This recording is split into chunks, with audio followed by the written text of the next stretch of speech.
Saya ingin memulai kuliah kali ini dengan tema sumber hukum tata negara. Ini penting ketika kita mempelajari hukum tata negara. Ya. Dan sumber hukum itu lebih menuju kepada pengertian tempat dari mana asal muasal suatu nilai atau norma tertentu. Ya.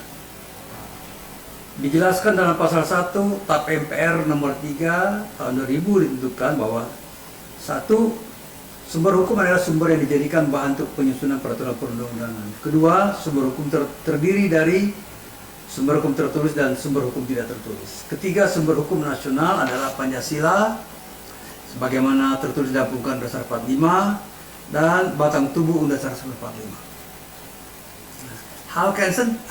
Hans Kelsen punya pendapat yang berbeda. Ya. Dalam bukunya judulnya Theory of Law and State, istilah sumber hukum itu source of law dapat mengandung banyak pengertian karena sifatnya yang figuratif dan highly ambiguous. Pertama, yang lazimnya dipahami sebagai source of law ada dua macam, yaitu custom and statute. Oleh karena itu, source of law biasa dipahami sebagai method of creating law, custom, and legislation, yaitu customary and statutory creation of law. Kedua, source of law juga dapat kaitkan dengan cara untuk menilai alasan atau the reason for validity of law. Semua norma yang lebih tinggi merupakan sumber hukum bagi norma hukum yang lebih rendah. Oleh karena itu, pengertian sumber hukum, source of law, itu identik dengan hukum itu sendiri. The source of law is always itself law. Ketiga, source of law juga dipakai untuk hal-hal yang bersifat non-yuridis seperti norma moral, etika, prinsip-prinsip politik atau pendapat ahli dan sebagainya yang dapat mempengaruhi pembentukan suatu norma sehingga dapat pula disebut sebagai sumber hukum atau the source of law. Nah, terkait dengan ini dalam berpikir Islam yang digambarkan sumber hukum berbeda sama sekali dari pengertian yang biasa dipakai dari ilmu hukum kontemporer. Dalam fikih Islam yang diartikan sebagai sumber hukum itu di satu pihak berarti sumber rujukan, tapi di pihak lain kadang-kadang dapat diidentikan dengan pengertian metode penerapan hukum atau legal reasoning. Misalnya yang dianggap sebagai sumber hukum adalah Al-Quran, As-Sunnah, dan istihad atau inovasi dan invensi. Ada pula sarjana merumuskan kategori sumber hukum terdiri atas Al-Quran, Al-Hadis, Ijma, dan Qiyas. Ada lagi yang merumuskan sumber hukum itu meliputi syariat yang diwajibkan atau wahyu, kemudian sunnah sebagai teladan Rasul, ketiga akal dan menggunakan metode berpikir tertentu. Dalam kajian usul fikih sebagai cabang ilmu filsafat hukum Islam sering dibedakan pula antara pengertian sumber hukum atau masadir al-ahkam dan dalil hukum atau adilah al-ahkam. Pengertian masadir al-ahkam secara teknis menunjuk kepada pengertian asal norma hukum atau rujukan hukum atau reference, tempat ditemukannya kaidah hukum atau sesuatu yang menunjuk kepada adanya hukum, yaitu Al-Quran Sunnah. Ya, sementara itu, adilat al-ahkam atau dalil hukum merupakan sesuatu yang dijadikan landasan berpikir yang benar dalam memperoleh atau menemukan atau mendapatkan hukum. Hal yang dianggap sebagai adilat al-ahkam itu ada 4, yaitu Al-Quran, As-Sunnah, Ijma, dan Qiyas. Baik Al-Quran maupun As-Sunnah sama-sama dapat disebut sebagai adilat al-ahkam dan sekaligus masdasir al-ahkam. Kadang-kadang keduanya makna sumber dalil hukum dicampurkan oleh para sarjana, tapi kebanyakan membedakan keduanya dengan tegas. Ya, oleh karena itu, masdasir al-ahkam sumber hukum dapat dipahami dalam arti sumber hukum material dan konteks ilmu hukum kontemporer, sedangkan adilat al-ahkam dalil hukum dapat dibandingkan dengan pengertian sumber hukum formal. Di dalam hukum tata negara Indonesia disebut sebagai hukum, sumber hukum adalah Undang-Undang Dasar. Ya. Kedua, undang-undang dan peraturan pemerintah sebagai pengganti undang-undang. Ketiga, peraturan pemerintah. 4, peraturan presiden, dan 5, peraturan daerah. Pengertian-pengertian sumber hukum di sini dijelaskan merujuk pada pengertian asal ditariknya satu kaidah yang bersifat umum untuk dipakai sebagai peralatan dalam menilai satu peristiwa atau kaidah hukum yang bersifat konkret. Ini yang ada beberapa pengertian, ya. Menurut John Alder, ya, sumber-sumber konstitusi tersebut dapat dibedakan dalam 7 bentuk yang masing-masing dapat diuraikan, yaitu satu persatu. Satu, the basic principle. Kedua, general politics and moral values. Ketiga, strict law, yaitu the law enforced through the court, the law and custom of parliament. Keempat, convention of the constitution.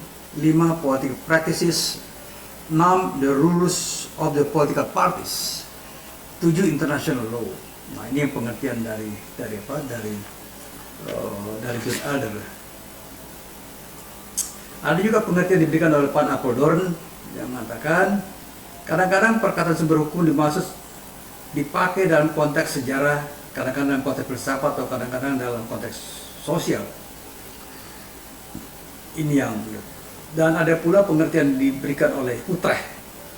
Jadi Utrecht ini memberikan pembedaan dua macam pengertian sumber hukum, yaitu sumber hukum dalam pengertian formil dan sumber hukum dalam pengertian material atau substansi. Sumber hukum dalam pengertian formal ialah tempat formal dalam bentuk tertulis dari mana suatu kaidah hukum diambil, sedangkan sumber hukum dalam pengertian material adalah tempat dari mana norma itu berasal, baik yang berbentuk tertulis maupun tidak tertulis.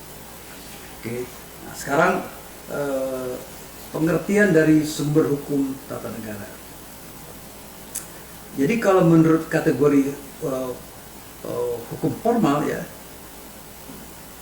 mempunyai satu bentuk, yaitu antara lain bentuk produk legislasi atau produk legislatif tertentu atau regals, bentuk perjanjian atau perikatan tertentu antara para pihak, kontrak atau treaty, bentuk putusan hakim tertentu, vonis, atau bentuk putusan administratif besiking tertentu dari pemegang kewenangan administrasi. Ya. Itu yang demikian. Dan kemudian ada juga pendapat dari APDC, ya, Albert Pedicet, yang menulis buku An Introduction to the Study of the Law of the Constitution. Ya, dia membedakan pengertian sumber hukum. Pertama, dan pengertian bersifat strict adalah hukum atau laws yang diterapkan oleh pengadilan. Peraturan dalam kategori pertama ini berarti mencakup juga semua norma general rules yang tertulis atau tidak tertulis, yang ditetapkan dengan undang-undang atau sebagai peraturan tertulis, atau hanya lahir dari adat istiadat yang umum, tradisi atau prinsip-prinsip yang ditetapkan hakim, derived from the mass of custom, tradition or judgment custom, yang dikenal sebagai common laws. Nah, inilah corak dari pengertian sistem hukum dalam tradisi common law. Ya. Jadi di sini sangat sangat mengedepankan putusan pengadilan. Ya. Oleh karena itu, constitutional law mencakup dua pengertian menurut APDC, yaitu the law of the Constitution and the Convention of the Constitution. The law of the Constitution merupakan a body of adoptive law, sedangkan the Convention of the Constitution terdiri atas maksim atau praktek-praktek yang meskipun bersifat mengatur para subjek hukum tata negara yang biasa menurut Undang-Undang Dasar bukanlah merupakan hukum normatif sebenarnya. Jadi kalau menurut APDC ini, the law of the Constitution mencakup ya dokumen-dokumen sejarah, historic dokumen seperti Magna Carta tahun 2012 yang biasa disebut sebagai the Great Charter of 1215, Petition of Rights atau Bill of Rights 1689. Undang-undang ditetapkan oleh Parlemen, Legislative Act, Parliamentary Statute, Judicial Decision, putusan pengadilan terdahulu. 4. Principle and Rules of Common Law, yaitu prinsip-prinsip yang sudah diterima sebagai hukum meskipun tidak dituangkan dalam bentuk undang-undang atau peraturan tertulis tertentu, tapi kebanyakan dikuatkan oleh putusan pengadilan. Kedua, the Convention of Constitution mencakup kebiasaan-kebiasaan atau habits, tradisi-tradisi atau tradition, adat istiadat, custom, dan praktek-praktek.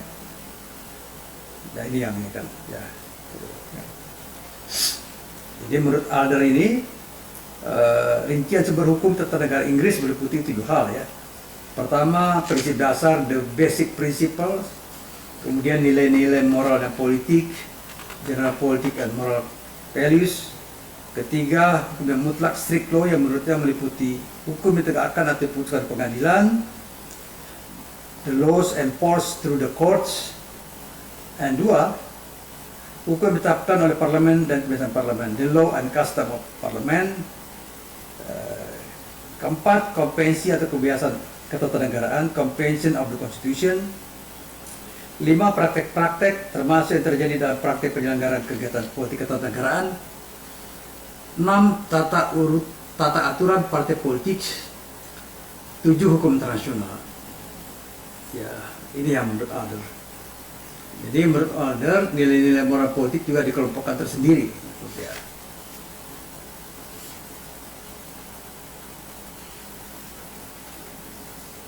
Oke, tadi ada pengertian konstitusi yang tidak tertulis. Dari konstitusi tidak tertulis, ya kan, yang dimaksudkan adalah dalam bentuk suatu kodifikasi atau buku. Jadi dia berserakan ini dalam beberapa dokumen. Ya,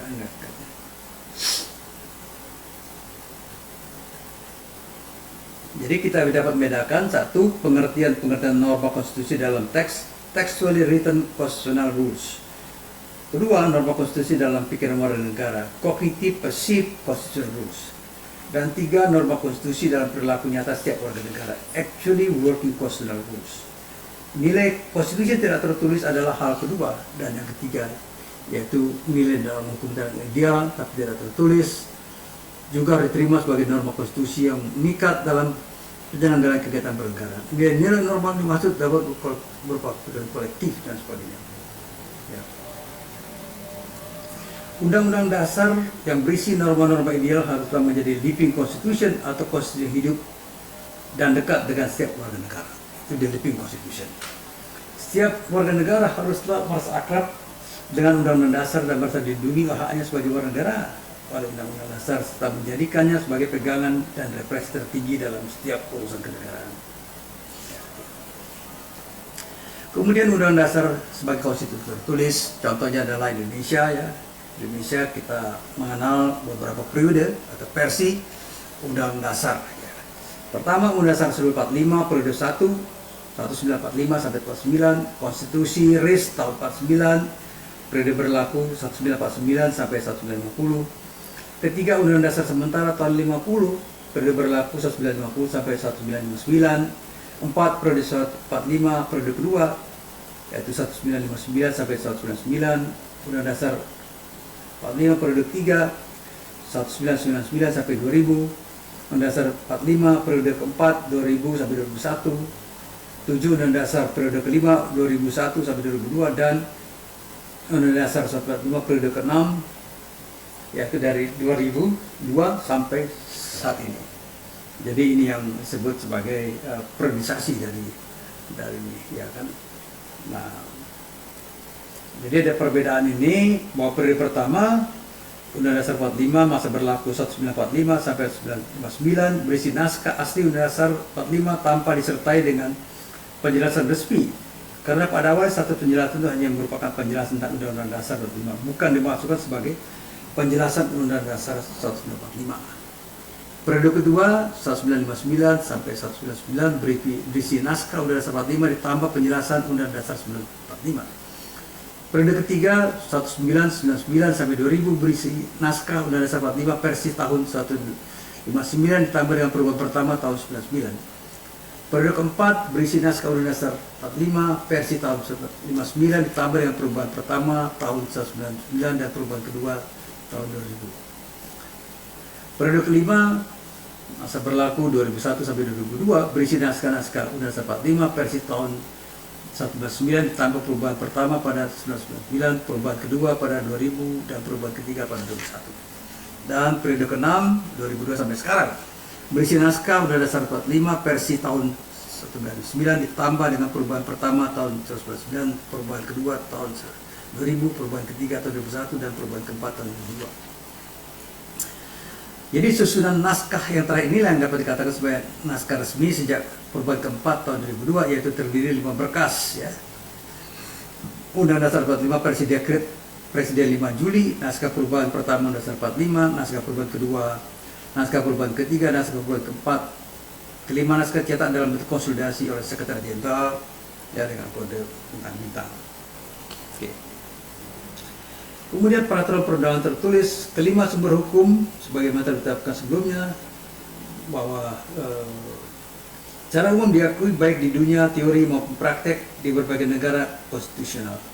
Namun di setiap negara dalam arti hukum tata negara positif pengaturan kuncinya tentu berbeda-beda satu sama lain, terutama berkaitan dengan peraturan bersifat tertulis sebagai sumber hukum pertama dan utama. Dalam sistem hukum Indonesia, Dari waktu ke jadi perubahan juga, ya kan? Perubahan paling tidak dilihat dari amandemen dasar 45, ya. Dan tapi hierarki peraturan perundangan Indonesia jelas stop, ya. Pertama ada hierarki pertama Undang Dasar 45, undang-undang dan peraturan perundang-undang, ketiga peraturan pemerintah, 4 peraturan presiden, kelima peraturan daerah. Jadi yang tetap. Kemudian ada juga yang disebut sebagai jurisprudensi peradilan.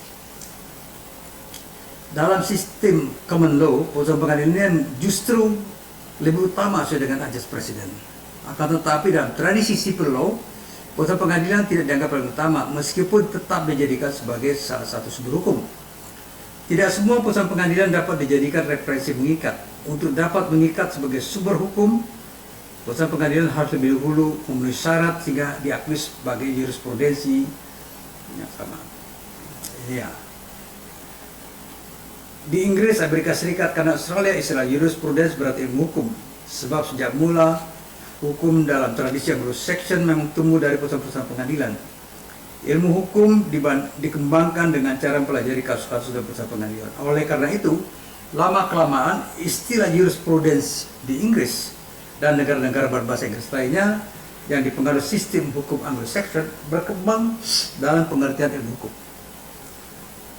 Dalam sistem kontinental seperti di Jerman, Prancis, dan Belanda, putusan pengadilan dianggap sebagai salah satu saja dari semua hukum pelajaran yang dijadikan sebuah hukum. Untuk itu, istilah jurisprudensi di Belanda menunjuk kepada pengertian putusan pengadilan bersifat tetap yang kemudian dijadikan referensi bagi hakim lain dalam memeriksa perkara serupa di kemudian hari. Pengertian inilah yang diadopsi dalam sistem hukum Indonesia, ya. Seperti misalkan, ya kan, bahwa dalam sistem hukum Indonesia disyaratkan putusan pengadilan itu harus sudah merupakan putusan yang berkekuatan hukum tetap. Inkrah pan gewis. Kedua dinilai baik dalam arti memang menghasilkan keadilan bagi pihak yang bersangkutan. Ketiga, putusan harus sudah berulang kali atau dilakukan dengan pola yang sama di beberapa tempat terpisah. Keempat, norma yang terkandung di dalam memang tidak terdapat dalam peraturan tertulis yang berlaku atau kalaupun ada tidak begitu jelas. Dan 5, putusan itu dinilai telah memenuhi syarat sebagai jurisprudensi dan direkomendasikan oleh tim eksaminasi atau tim penilai tersendiri dibentuk oleh Mahkamah Agung atau Mahkamah Konstitusi untuk menjadi jurisprudensi bersifat tetap.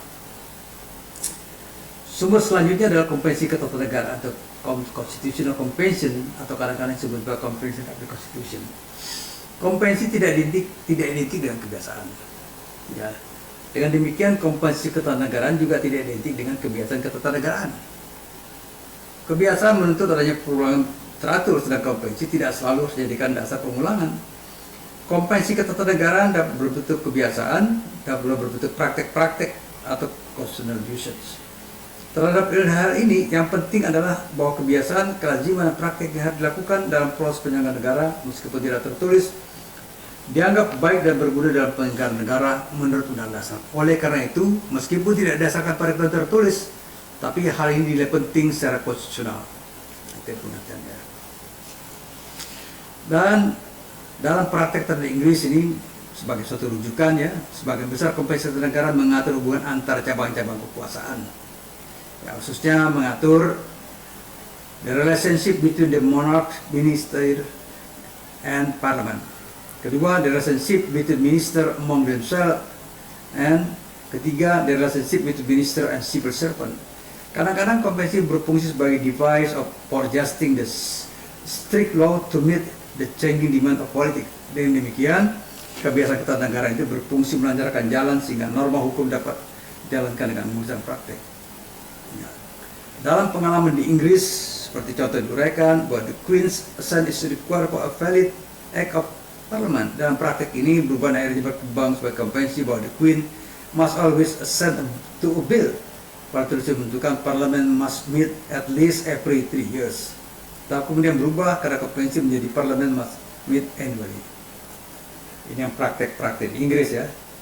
Ya, peraturan tertulis di Inggris juga menentukan bahwa the Queen constitutes the executive branch of government but cannot make law nor raise taxes except through an act of Parliament. Tapi dalam praktek berubah karena di konvensi nggak menjadi bernorma itu the Queen acts only on the advice of minister The cabinet is collectively responsible to Parliament for the conduct of the government. Ministers are individually responsible to the Parliament for the conduct of their department. But legislation involving taxation and public expenditure can be introduced only by minister. 5 executive powers are exercised through minister who are collectively and individually responsible to the Parliament. Contoh lain yang peraturan tertulis menentukan the Queen appoint and dismiss minister. Tapi dengan praktek berubah oleh konferensi menjadi the Queen must appoint as Prime Minister the person who can command the support of a majority of the House of Commons, nowadays an elected party leaders. The Queen must appoint and dismiss the person nominated by the Prime Minister, all of whom must usually the members of Parliament and most members of the House of Commons. Yang tiga, the government must decide if defeated on a vote of confidence in the House of Commons. Di Indonesia dapat temukan konvensi ketatanegaraan misalnya dalam pidato ketatanegaraan Presiden menjelang 17 Agustus, perayaan 17 Agustus, ya, perayaan Hari Kemerdekaan, berisi nota pengantar APBN yang baru. Ya, ini yang menjadi sumber. Kemudian juga contoh yang lain, apa yang berikutnya adalah doktrin ilmu hukum. Jadi sumber doktrin hukum. Ya, kenapa seorang ilmuwan yang punya otoritas dan kredibilitas, fatwa atau legal opinion merupakan pendapat yang tidak mengikat. Pendapat hukum dapat diajukan oleh ilmuwan hukum mengenai suatu persoalan atau oleh lembaga resmi seperti Mahkamah Agung, asalkan pengaturan mengenai hal itu memang tidak terdapat dalam peraturan tertulis. Dengan demikian, pendapat hukum legal opinion dapat dijadikan rujukan dalam buat keputusan asal memenuhi persyaratan. Pertama, ilmuwan yang bersangkutan dikenal dan diakui luas sebagai ilmuwan yang memiliki otoritas di bidangnya dan punya integritas yang dapat dipercaya. Kedua, terhadap persoalan yang bersangkutan memang tidak dibuka dalam peraturan tertulis. Ketiga, pendapat hukum yang dimaksud telah diakui keunggulannya diterima oleh hukum, khususnya di kalangan sesama. Dengan kata lain, pendapat yang bersangkutan menjadi ius communis opinion doctorum atau sudah menjadi prinsip atau pendapat ini yang diterima oleh umum. Yang ketujuh, sumber hukum lain adalah hukum tentang publik dianggap sebagai sumber hukum tata negara. Meskipun sama-sama menjadikan negara sebagai subjek hukum, sebagai objek kajiannya, antara hukum tata negara dengan hukum internasional publik tidak dapat dibedakan sama lain. Hukum tata negara melihat negara dari segi internalnya, sedangkan hukum internasional melihat negara dari hubungan eksternalnya dengan subjek-subjek lain.